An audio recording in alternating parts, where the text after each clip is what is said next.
My son's birthday wish was to get a new mom. Alice wasn't even angry. She even clapped in approval. Then she had a moving company empty all the furniture in the house. Right after that, Alice walked over to her son. She took the clothes he was wearing, because everything in this house had been bought by her. Benjamin was still yelling, saying he would never allow Alice to come back. Little did he know, Alice had already completely given up on this home. Earlier, for her son who was allergic to milk, she went out in the rain to buy a special cake. But when she returned, she saw Jessica sitting in her seat. Benjamin even mocked her, saying Alice looked as dirty as a beggar. Alice had no choice but to go change. But she overheard Benjamin saying that Alice would accept anything as long as it was for her son. That was the last straw for Alice. She remembered earlier, her son had thrown away the crystal Benjamin gave Jessica and blamed it on her. Benjamin didn't believe Alice's explanation. He punished her by making her get the crystal from the water, which seriously injured her. Alice took off her wedding ring and went to tell Benjamin that she wanted a divorce. But her son said he hadn't wanted to live with Alice for a long time. Hearing that, Alice threw the cake away and turned to leave.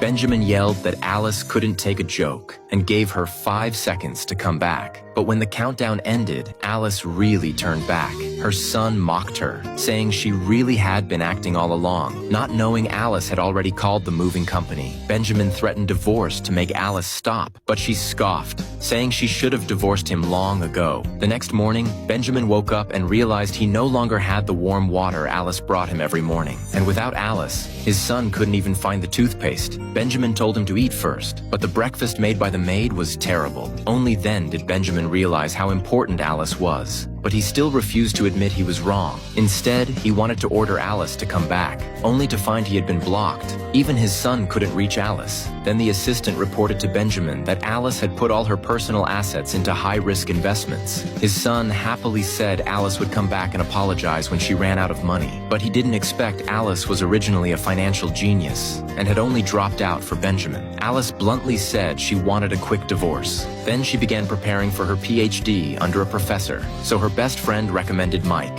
a divorce lawyer. Meanwhile, Benjamin was late to a friend's gathering for the first time. After learning he was troubled by Alice, Jessica offered to help take care of his son. Benjamin agreed immediately, but then his friend told him Alice was downstairs. Benjamin instantly assumed Alice had come to win him back, so he told staff to bring her upstairs. But when Alice saw it was Benjamin, she turned to leave. Seeing this, Benjamin accused her, saying a woman like Alice should stay home with the kids. Alice thought Benjamin must be out of his mind, but Benjamin, trying to tame Alice, actually wanted her to have another child. Luckily, Mike heard the commotion and came to help Alice. He told Benjamin he would sue him for intentional harm. Only then did Benjamin understand Alice was truly divorcing him. He promised he would stop seeing Jessica, but said Alice had to apologize to him. But Alice told him she had never planned to forgive him. Benjamin grabbed a wine bottle, ready to attack. Mike reminded him he'd owe $500,000 in damages. Benjamin immediately stopped, but Alice tossed him $500,000, mocking that she could afford it. On the way out, Alice thanked Mike. Mike remembered how back then, everyone knew he liked Alice. But Alice accepted Benjamin's confession instead. His father never understood why a financial genius like him chose to work as a divorce lawyer back home. When Mike learned Alice wanted to prepare for her PhD, he rented a place near the university for her.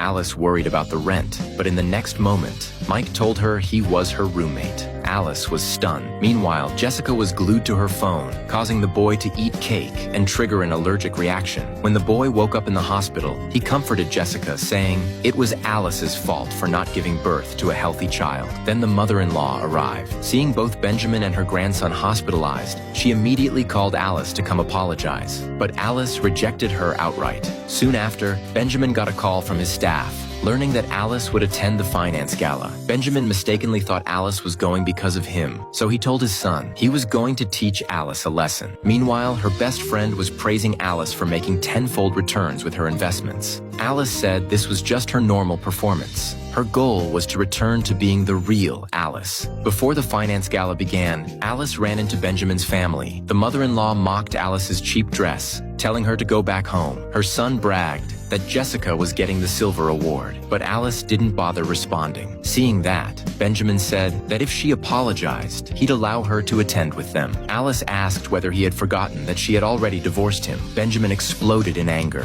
and told security not to let Alice in. He then entered with his family. After the gala began, the professor invited the Gold Award winner to speak. Jessica stood up in shock. The award recipient was Alice.